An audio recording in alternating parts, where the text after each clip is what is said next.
When I married Jillian, or Jill as she preferred to be called, I had no idea about the nightmare that would unfold. My name is Tony Rowan, as I mentioned before, and my wife's name is Jill. When we got married, I was sure we would grow old together and enjoy our grandchildren. I started my own business as a consulting engineer 2 years after we got married, and Jill worked for a small medical supplies company. We both agreed to settle down and save some money before starting a family.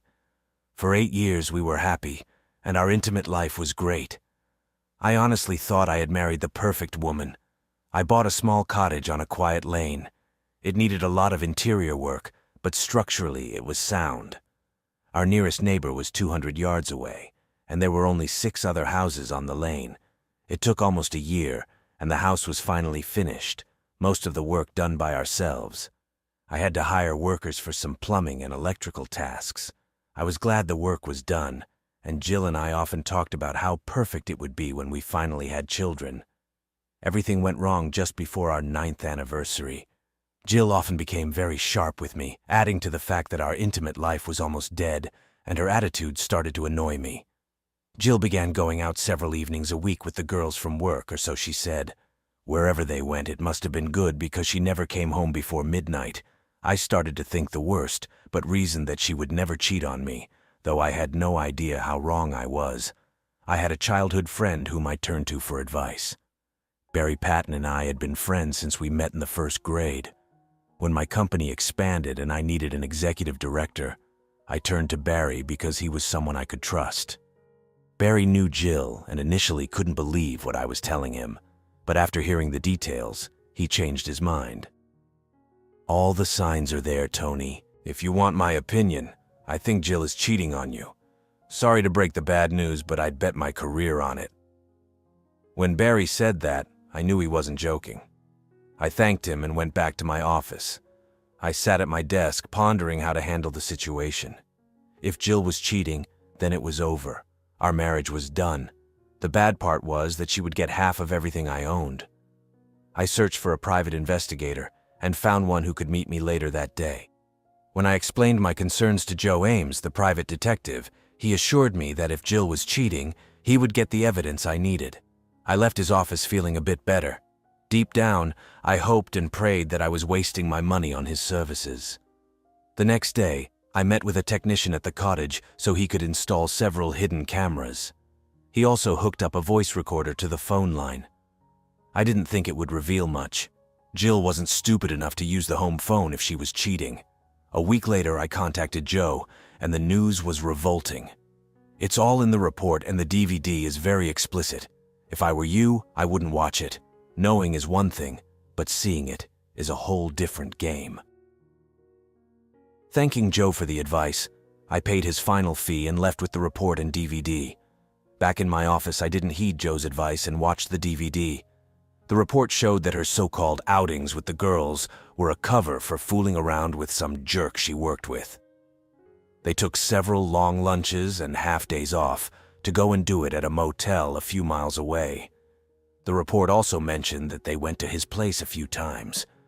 The DVD was recorded on a Thursday. Jill came home during the day with a man, and they immediately went to the bedroom and did it like wild animals for several hours. Jill did everything for him. What really shocked and disgusted me was hearing Jill say to her lover, "I need to meet up with you and the guys again. What we have is great, but all those big toys are heaven." I had never met the guy she was sleeping with, but there wasn't much to choose between him and me. I was a decent 20. We were both about the same age and build. With the evidence in hand, I planned to catch them at the cottage, beat the crap out of him, and throw Jill out on the street.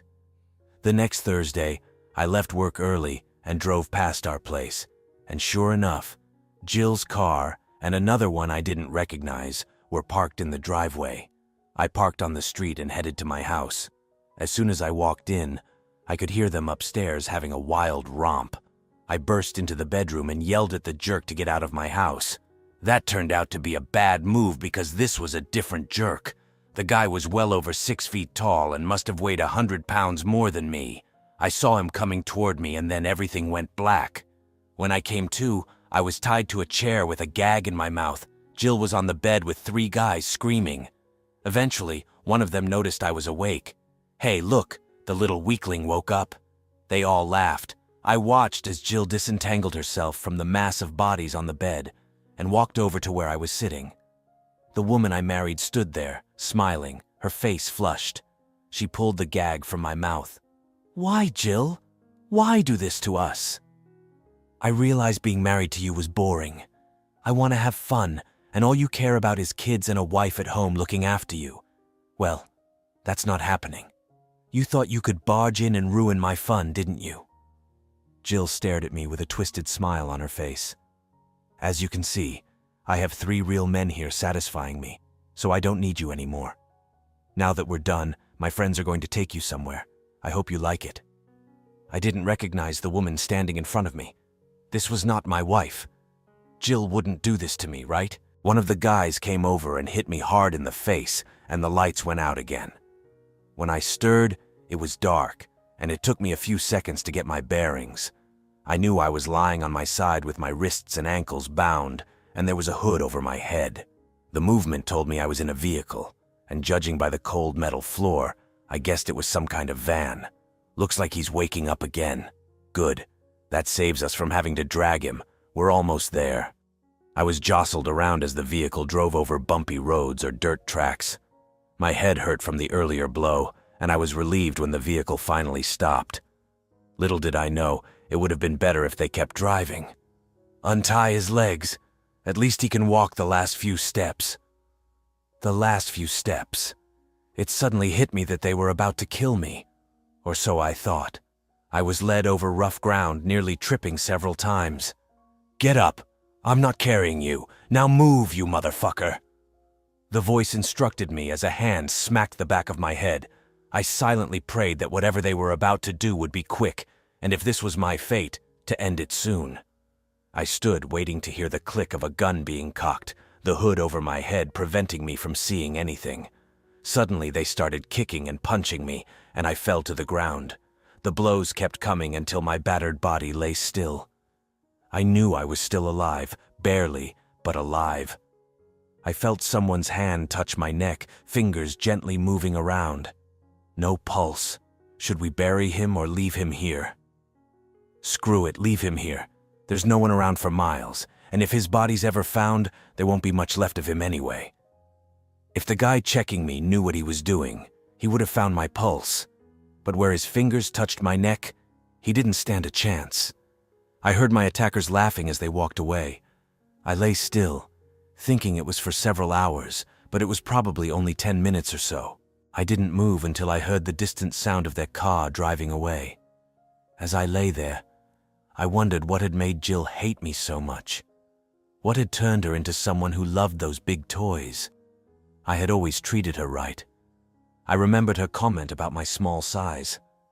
Pain shot through my body when I tried to stand. It took several attempts since my wrists were bound. Finally, I managed to get up, my body aching as if a truck had hit me. I knew the first thing I needed to do was try to get the hood off my head. Wandering around in complete darkness was not an option. Moving slowly, I stumbled into a bush or something similar and pressed my head against it, trying to snag the hood. Eventually it caught, and I was able to free myself from it. My eyes adjusted to the different darkness. Honestly, my left eye was swollen shut, and I hoped the damage wasn't permanent. Once my eyes adjusted, I realized I had no idea where I was. All I knew was that I'd been left in a forest or dense thicket. Slowly, I moved in the direction that seemed easiest to navigate. I wasn't in any shape to climb up after any fall. I wasn't a former military guy or anything, just a regular guy who didn't want to die. It took everything I had left just to keep moving in one direction. After a while, still in a lot of pain, I noticed a light in the distance. As I got closer to the light source, I realized it was a cottage or farmhouse, and I found enough energy to make it to the gate. Attempting to open it was beyond my strength, so I shouted, and suddenly everything went dark again. When I managed to open my eyes, my left one still swollen shut, I saw that I was in a room. I tried to sit up, but the pain was too much, and I flopped back down. "Please don't move. Clearly you've had an accident or something." I looked up and saw a woman standing over me. "Who are you? How did I get here?" "I found you near my house last night. I heard your shout, and when I looked around you were lying unconscious on the ground." I remembered trying to open the gate. "Now lie still and tell me what happened if you can remember." Oh, I remembered everything clearly. I just wasn't sure if I should discuss it with this stranger. "My name is Rosemary, but you can call me Rosie. I prefer it. So how on earth did you end up in this state?" "It's a long story, and I'm not sure I should tell you." My ribs ached every time I tried to speak or breathe heavily. "Should we call the police?" "No, please, no police. I promise I won't harm you, and will tell you what happened, just not right now." Rosie smiled, and I must have passed out again because I remembered nothing after that. When I woke up next, Rosie was in the room, and this time I managed to sit up. Rosie fluffed a couple of pillows so I could sit comfortably. I noticed my torso was wrapped in bandages, and I had several cuts on my arms and legs. "Do you have a mirror?" Rosie nodded and handed me a small mirror. I almost dropped it when I saw my reflection. My lips were cut and swollen. My left eye was blackened and swollen shut. My right eye was badly bruised, and I had several more cuts on my face. "Now are you ready to tell me who you are and what happened?" I nodded. I told Rosie everything I could remember, starting from catching Jill in bed with 3 men to my attempt to open her gate. "Tony, you really should call the police, you know." "No, please don't. I'll handle this my way and in my own time. The last thing I need is the police getting involved. Have it your way and do what you must. Now I don't know where you live or anything, so you'd better stay here until you're mobile and healthy enough to leave." I thanked Rosie for her kindness. I had no idea who this woman was. I guess she was about 45, a good 10 years older than me. Rosie allowed me to use her phone to call Barry and let him know I was okay. "Tony, where the hell have you been? Everyone's going crazy trying to find you." Jill was here, terribly worried that you were missing. "Barry, do me a favor, please. If Jill asks, you haven't heard anything from me. I promise I'll explain everything when we meet next. If anything comes up at work, I trust you to handle it." I ended the call and Barry seemed satisfied. Rosie asked me what my plans were. "I'm going to rest until I can move and get back home. After that, I'm going to make some people pay for everything. I don't know how yet, but they will pay." Rosie just nodded and smiled. "Do what you must, Tony, but please, be careful." Suddenly it dawned on me that aside from knowing her name, I knew nothing about Rosie, and come to think of it, I had no idea where I was. When Rosie told me the name of the nearest village, I estimated I must be at least 3 hours away from home. Rosie fed and cared for me, and only after a few weeks did I feel well enough to leave. I told Rosie that I would call someone to pick me up. "I'll drop you off at the train station in the village. Whoever you call will never find this place, it's too remote." I struggled to get into Rosie's small car, a testament to the fact that I still wasn't fully recovered. I thanked Rosie for everything. Her response was simple. "Do what you must, Tony, but please be careful." I sat and waited for Barry to pick me up. "Jesus Christ, Tony, what the hell happened to you?" Barry exclaimed when he arrived. On the way back, I told Barry everything. He shook his head in disbelief. "I think I know why she did it, Barry. If we get divorced, she gets half of everything. Jill is greedy and wants it all. I bet she promised her buddies a lot of cash if they got rid of me. She knows the company is worth millions. I think she'd sell it off and spend her days sleeping with whoever she wants. You can stay at my place, buddy. If anyone asks, I'll say I have no idea where you are." "Thanks, Barry. Do me a favor, please. Bring my laptop from the office. Oh, and I'll need some clothes." Barry laughed and said he felt like he was harboring a fugitive. "Not yet, but it might happen if I get caught exacting my revenge." "Well, then you better not get caught. I don't want to know what you're planning." On the way, we stopped at a shopping center. I managed to get some jeans, t-shirts, socks, underwear, and a pair of sneakers. For now, that was plenty. I had a full wardrobe at home, or at least I hoped I did. Fortunately, when we arrived at Barry's house, it was dark, and I could only imagine what the neighbors would say about me. According to Barry, Jill played the role of the loving wife very well. She called everyone who knew me, everyone except the police. She called Barry regularly, every day, asking if he had heard from me. Naturally, his answer was always negative. Gradually, I recovered and could walk without much pain. Barry told me that Jill's calls had now reduced to once a week. I guess she was too busy enjoying herself to worry about me. Sometimes, having time to think can be beneficial. In my case, it led to contemplating how terrible my revenge would be. I wanted true retribution and analyzed my options. Sitting idle all day, I came up with several ways to deal with Jill and her buddies. The problem was that most of my ideas involved someone else. That was something I wasn't ready for. My hatred led me to what's known as the dark web. After some reading, it became clear that I could hire a hitman if I wanted. There were several references to mechanics, a term in the dark web for hired killers. Eventually, I had a plan but had no idea how to make it a reality. And out of desperation and hatred, I left a message asking for help with a chemical problem. Naturally, I got several messages from some nutcases, but there was one that seemed to understand where I was going.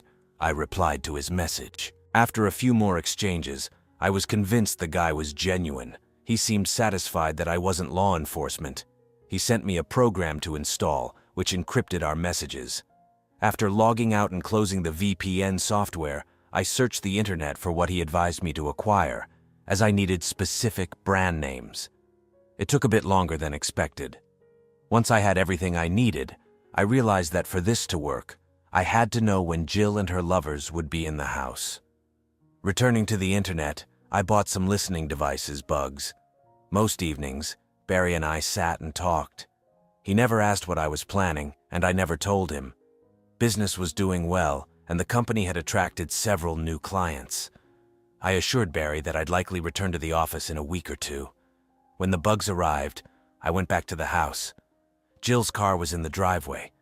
Maybe she had a quiet night last night. I didn't know, and I didn't care. I watched Jill leave the house and went inside 5 minutes later. Thank God it hadn't occurred to her to change the locks. She must have been confident I was dead, so there was no need to worry. I placed a bug in the living room and one in the bedroom. Despite having men in the house, it was clean and tidy. Fresh sheets were on the bed with no signs of anyone else being there. That evening, I heard Jill talking to a man. I recognized the voice of one of the men from the van. He was there, slept with Jill, and informed her that he had arranged with the others for Friday evening. "Oh God, I love you. How many will be here?" Jill asked. I managed to convince 9 guys. It would have been 10, but one can't make it this week. 9 will be enough. I shut my laptop. I didn't need to hear them fooling around. I hoped he enjoyed it because if my plan worked, after Friday, no one would be with Jill anymore.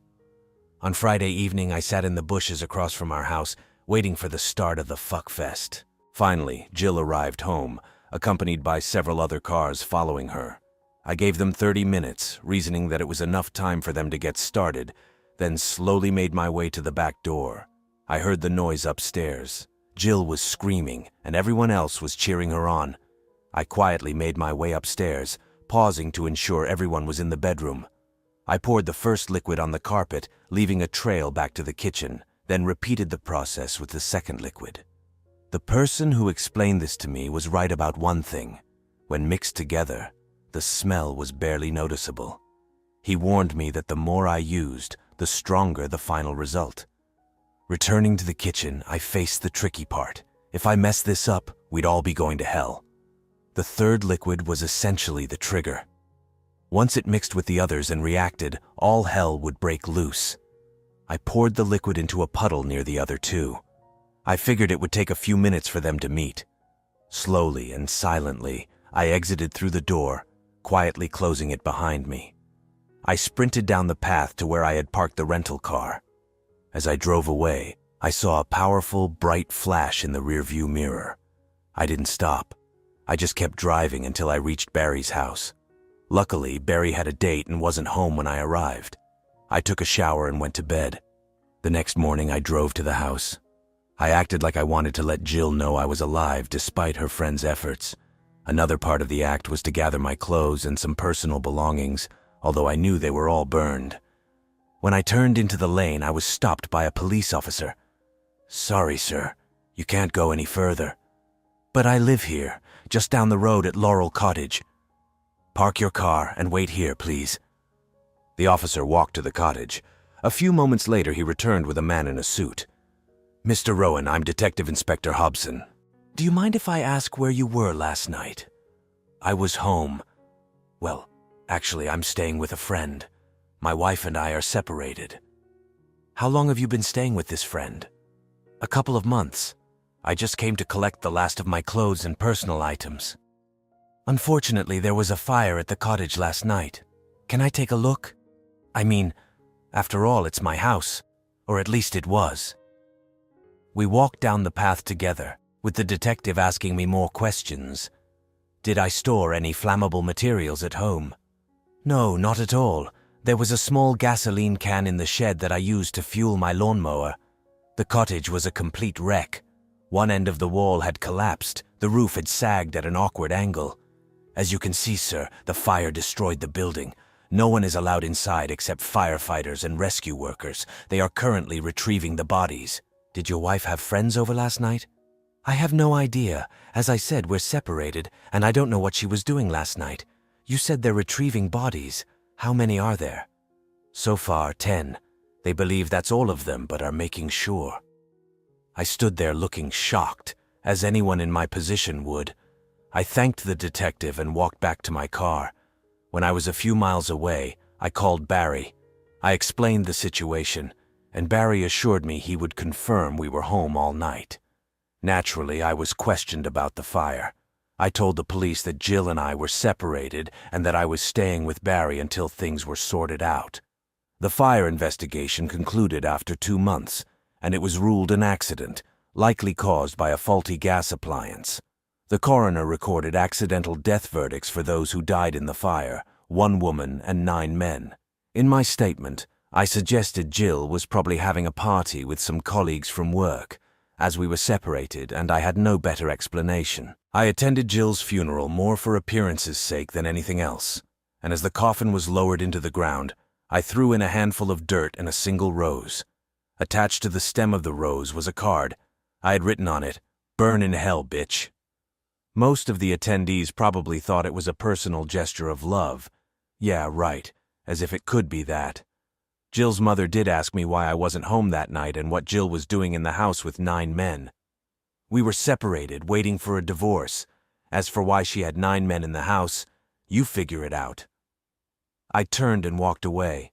I moved out of Barry's place into a small furnished apartment.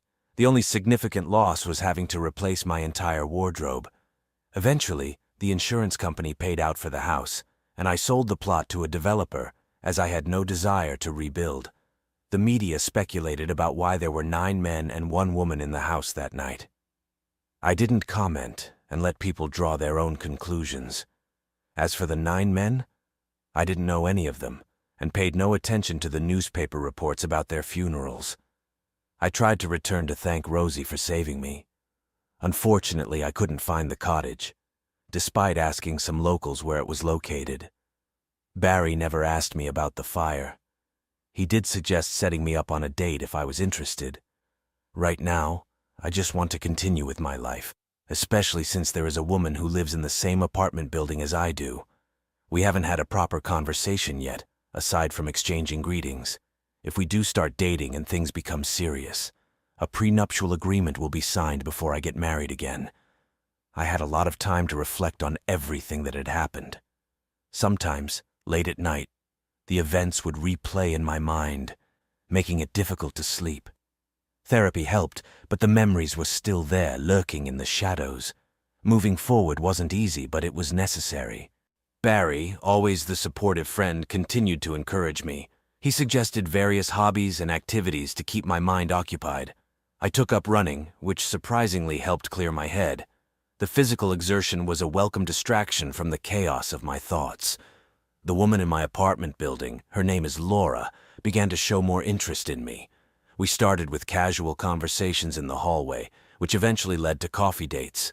She was kind and understanding, a stark contrast to the turmoil I had experienced with Jill. I found myself looking forward to our time together. Despite my growing feelings for Laura, I remained cautious. The scars from my previous relationship were still fresh. I discussed my concerns with Barry, who reassured me that it was okay to take things slow. Laura seemed to understand my hesitation and never pressured me for more than I was ready to give. One evening, as Laura and I walked through the park, I decided to share a bit of my past with her. She listened intently, never interrupting, just offering silent support. When I finished, she took my hand and simply said, "Thank you for trusting me with this." Her reaction made me realize that not everyone was like Jill, and maybe, just maybe, I could find happiness again. As our relationship deepened, the idea of marriage surfaced. This time, I was adamant about having a prenuptial agreement. Laura respected my decision, and we had an open discussion about it. It was clear that we both valued honesty and transparency, which only strengthened our bond. Life slowly began to take on a new normal. The nightmares became less frequent, and I started to find joy in the little things again. Laura and I continued to build a life together, one step at a time. Barry remained a constant in my life, always there with a word of advice or a joke to lighten the mood. Looking back, it was hard to believe how much had changed. From the depths of betrayal and anger, I had managed to find a glimmer of hope. Rosie's act of kindness, Barry's unwavering support, and Laura's gentle patience had all played a part in my healing process. In the end, I realized that while the past would always be a part of me, it didn't have to define my future. With the right people by my side, I could move forward and create a new chapter in my life, one filled with love, trust, and genuine happiness.